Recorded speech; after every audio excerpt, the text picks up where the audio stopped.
Hello everyone, and welcome back to another episode of Coffee and Crypto. My name's Don. As ever, I will be your host for today's video. I have a little bit of news to cover regarding the price of Bitcoin first and foremost, but also some exciting news from the project GensoKishi and also from Opulus. So two projects that we are heavily invested in and have been for quite some time now. So stick around to the end of the video and I will get into the news on these projects. Now, first things first, like I said, let's chat a little bit about the price, particularly about Bitcoin, but also about the rest of the market. Now, if you watched yesterday's Coffee and Crypto episode, you will see that Bitcoin was up at the time around 5%, and most of the market was up around 5% about that time. Now, over the past, not even 24 hours, over the past 12 hours, things got a little bit spicy with the price of Bitcoin as we've seen it rocket up over $30,000, which was obviously quite exciting to see, but we quickly seen a dive back down to around 27,800 there or thereabouts. But again, back up this morning at almost $29,000, so it has been an emotional roller coaster the past 12 hours in the price of Bitcoin. Now, great to see. Looking at the charts just now, or looking at CoinMarketCap at the moment, you'll see the prices then. Bitcoin is trading at up 1.5% on the past 24 hours. But like I said, these percentages won't really make much sense because, I mean, the past 12 hours has been a bit crazy. So it doesn't really take into account the whole period of that time. So yeah, looking at Bitcoin at 28,945, so almost at the $30,000, or sorry, $20,000 again. You might be able to see if I can click into this chart here. My Wi-Fi isn't great at the moment, but you'll see, here we go. So yeah, you see the past kind of 12 hours then, the price did reach up. I don't think it registers 30,000 on this chart, but it most definitely did. And I can confirm that from this tweet here from our good friend, Mitch Ray. He had an alert set up and it did go off that Bitcoin did in fact cross $30,000. So it did happen, it most definitely happened, but some charts don't show it depending on where they read their charts from. But yeah, we got to 30,000 last night and then we dipped all the way back down here to, actually it says 27,500. Yeah, so there we go, lower than I seen it. And it's piked back up to almost $29,000 the past kind of few hours. So yeah, bit of a interesting 12 hours for Bitcoin. I won't go through the rest of the market because, or at least the next top 10, because not much has really changed. Ethereum still 1800, BNB still 330, XRP still 46, so there's not a huge amount of movement in the top 10. So we will swiftly move on to some news that I want to cover, and then yes, into the Genzo ROND news and also some of the Opulous news as well. So the first thing I'm coming to is Cameron Winklevoss claims regulatory double standards over the banking crisis. Now, the reason I'm bringing this up today is because I kind of touched on it yesterday in regards to the bank that had suffered the 50% dip in price, but has been struggling for a past kind of month or two, the First Republic Bank. So essentially what this news article is kind of saying at the moment, or what Cameron Winklevoss, again, everyone should know who the Winklevoss twins are. They're kind of famously known in the crypto space for having bought Bitcoin at like $70, something ridiculous. I can't remember what they bought it at, but they bought it at a ridiculously cheap price and they became one of the largest holders of Bitcoin. Now, he has quoted in the CEO of Gemini, so he also owns the Gemini exchange, says that things would have been handled differently if First Republic was a crypto bank.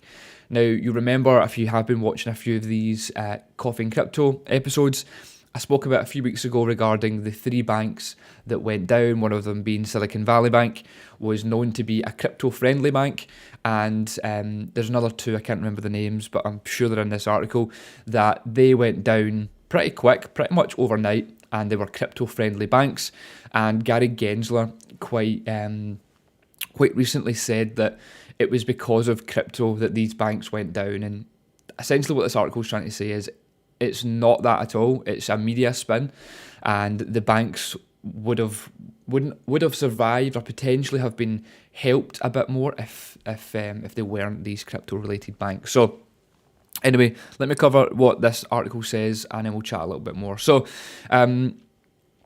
like I said then, according to Winklevoss, the First Republic, if it had been a crypto bank or a crypto-friendly bank, it would have been assassinated weeks ago. It's important to note that First Republic initially began experiencing structural challenges with its balance sheet at the time that Silicon Valley Investment Bank and Silvergate Bank were closing down by the federal regulators or winding down operations. So, First Republic Bank is down another 35% and falling fast. If this was a crypto bank, it would have been assassinated weeks ago. The fact that it hasn't been taken into receivership shows just how blatant the double standard is. Now, Winklevoss claims align with the series of recent letters penned by the 3 Republican members of the US House of Representatives Financial Services Committee. It's essentially the finance sector of the US government, in an attempt to seek further information on possible coordinated efforts taken against crypto companies operating on US soil. So again, the US is going to war with crypto, which is not a good thing for an investor in the crypto space if you're in America, but just for America in general. Like, crypto is really pacing forward, and a lot of other countries, like the UK for example, are really pacing forward with how they're treating crypto and what they're doing with crypto. But the US seem to be going backwards, and yeah, they're not helping anyone. So according to a report on CNBC, the advisors to First Republic will now seek a coax larger US banking institutions, which have already sent the embattled firm more than $30 billion into providing more financial aid due to the government refusing to take the bank into receivership. But Silvergate, so one of the other banks, and Silicon Valley Bank were taken into government receivership on March 8th and March 10th, which were literally a few days within them going down, essentially, or for the stock price going down. Within a few days, the government stepped in and took kind of control as such. So yeah, just a bit funny to see that because it's First Republic isn't a crypto-friendly bank or a crypto bank in their eyes, then they are not just jumping in to try and sink it, essentially. So yeah, again, another episode of what the hell's going on in America. If you've watched this for a while, whether it's been on Instagram, Twitter, or this YouTube channel, you know that we believe that the American kind of government and America in general is just a bit of a sitcom. It's a bit of a joke. Most crypto influencers will say that as well. If you do watch multiple influencers, especially from America, even they are confused with what the hell's going on in their own country. Most of them are starting to flee and move to the Bahamas or the Middle East or whatever it may be, where crypto is a lot more friendly or accepted. And yeah, they're bringing their money out of the US. Big companies are doing so as well. Ripple, probably, could they move out of the... I mean, to be honest, if Ripple move out of the US, it will be a lot better for them in terms of the token XRP. But I guess what they're trying to do is help worldwide transactions and moving money cross-border and stuff. And they are an American company. So yeah, I think they've spoke about and floated the idea before about leaving the US, and most companies either have done the same or they actually have moved. But yeah, it's not looking good, bruv. All I can say for the US is it's not looking good, bruv. So yeah, that's the news on Cameron Winklevoss claims that there's double standards in the banking in America, or the government banking in America, and I actually agree. So yeah, moving swiftly on. Now, you may have seen from the title of today's videos, or video rather, is NFTs, are they over? Are they gone? What's going on with NFTs? Because there was a total hype back in 2021. We didn't jump in on the hype. We actually spoke out publicly about we're not one for buying into hype and the NFT hype, and a few people didn't like that we said that, but we stuck to our guns. We didn't buy NFTs, didn't jump into the hype, and it made it clear that it was a hype cycle. Fast forward a few years, or a year and a half later, we're now seeing articles that show the NFT market are out of balance with sellers dominating. So I just wanted to kind of discuss NFTs a little bit, because I do still fundamentally love NFT, or what the NFTs can do. What we didn't like, and what we spoke about not liking, is the kind of the Bay Yacht Club or whatever it was, all these monkey images and all the just JPEGs that were selling for hundreds of thousands of dollars or millions of dollars. I just didn't get that, and didn't quite understand how that was even a thing. Now, we, like I said, fundamentally love the underlying asset, or the underlying technology of the non-fungible tokens, and we are big believers that the future of crypto needs NFTs, and it will be a huge player as part of it. But yeah, I wanted to bring this up because NFT has started to die a little bit. The word isn't quite as much as a buzzword as it used to be. But yeah, I wanted just to kind of cover this off, discuss about how the prices have really come down on NFTs, and why that may be. So recent data then has revealed that the non-fungible token market has consistently seen more sellers than buyers, without a single exception. So according to data from the platform NFT Go, there were only 7,907 buyers on April 26, while there were 8,641 attempting to sell their NFTs. Key word here, attempting, because you can only sell, and the NFT is only worth what someone's willing to pay, and that's if someone is willing to buy it. So they're not as liquid as actual cryptocurrency. They are illiquid, I guess, until someone's happy to purchase the NFT for whatever price they feel comfortable. So days before, so on April 19th, the NFT market hit its second lowest point in the past 12 months, with only 5,893 buyers, a slight increase from its lowest recorded date in the past 12 months, which is in June last year, of 5,343 buyers. So these numbers might not seem like that relevant to you if you're not in the space, but the fact that there's a lot of less buyers than there are sellers, sorry, vice versa, a lot less buyers than sellers, or did I say that the first time, is obviously showing that the NFT hype, or the NFT market sales, are not as popular as they used to be. If you go back to 2021, I'm sure these numbers, I think it actually mentions numbers in here, I can't quite remember, but yeah. So there we go. So daily NFT traders ranged from 20 to 60,000. In the last few days, it dropped to 7,000. So yeah, it's a huge dip in the NFT hype cycle, whatever you want to call it. But I'm here to say that NFTs are not going anywhere. NFTs are still a very key part of crypto, and they will become more key as we move forward and as we progress throughout the years in the crypto space. So yeah, NFTs are big news. Whether it's good news or bad news, they are big news, and we are still very excited to potentially bring an NFT to our members and to the public at some point as well. But we want to do it a little bit different. It's not just going to be, here, buy this image of me. Maybe I'll sell some pictures of me as an NFT with my SwissBorg hoodie on, or a CG hoodie or something on. But now we love the technology, we love what it can do, and the memberships you can put on it, and whatever it may be. So we will definitely bring something out in the future for the community. But yeah, at the moment, NFTs are not as popular as they once were, and the stats are showing that as well. Okay, quick sip of coffee, and then we will move on to the next part, which is about GensoKishi. They have been launched on a new exchange with MV and with ROND, the other token within the kind of in-game tokens. I'm going to cover a little bit about that, and yeah, we'll move on in just a sec.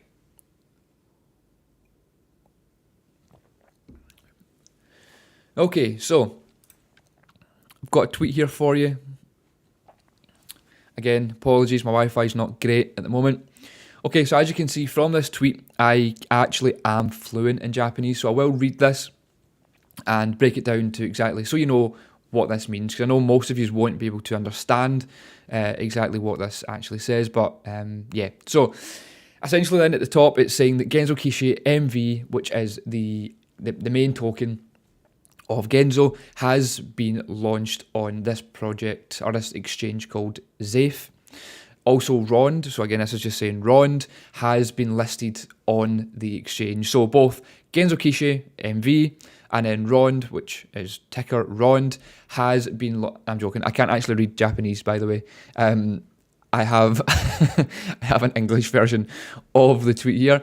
How many of you thought that I could read Japanese? Drop me a comment below right now if you thought that I was actually reading that and converting it to English. So yes, the tweet then is the new listing on MV and ROND has been listed on Zafe or ZAF, which is the Japanese exchange. Now, we didn't see a huge spike in price from either of the projects, and I feel like the reason for that, now again this is just my thoughts, but the reason for that is the mindset that we've got of the exchange listing that boosts prices as soon as it's listed.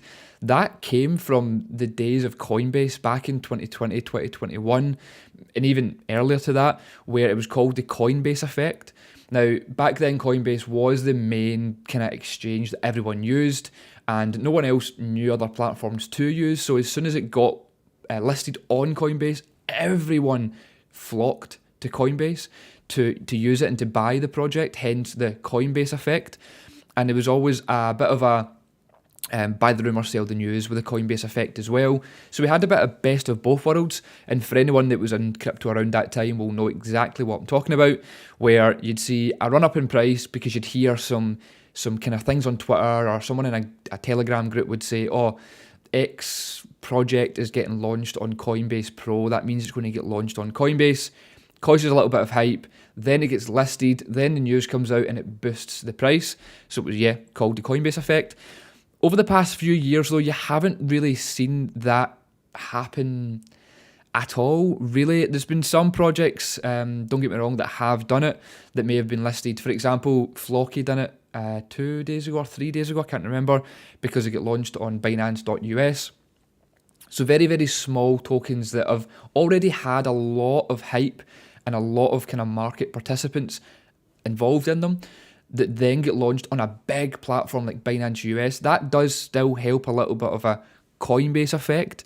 But projects like MV and like RON, they are very, very small market cap, but they're also a small community, and it's a very niche community, which is based in Asia primarily. Obviously, we know about it in the UK, and most people in Europe know about it because of what we've spoken about, or the fact that it was listed on SwissBorg.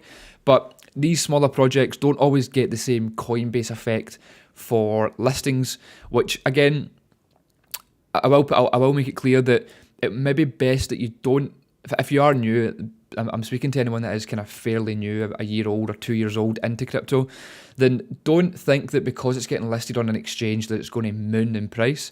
Like I said, it doesn't always happen as much anymore as it used to, unfortunately. The good old days of that have slightly gone, unless the project already was a major, major hype project like Flocky.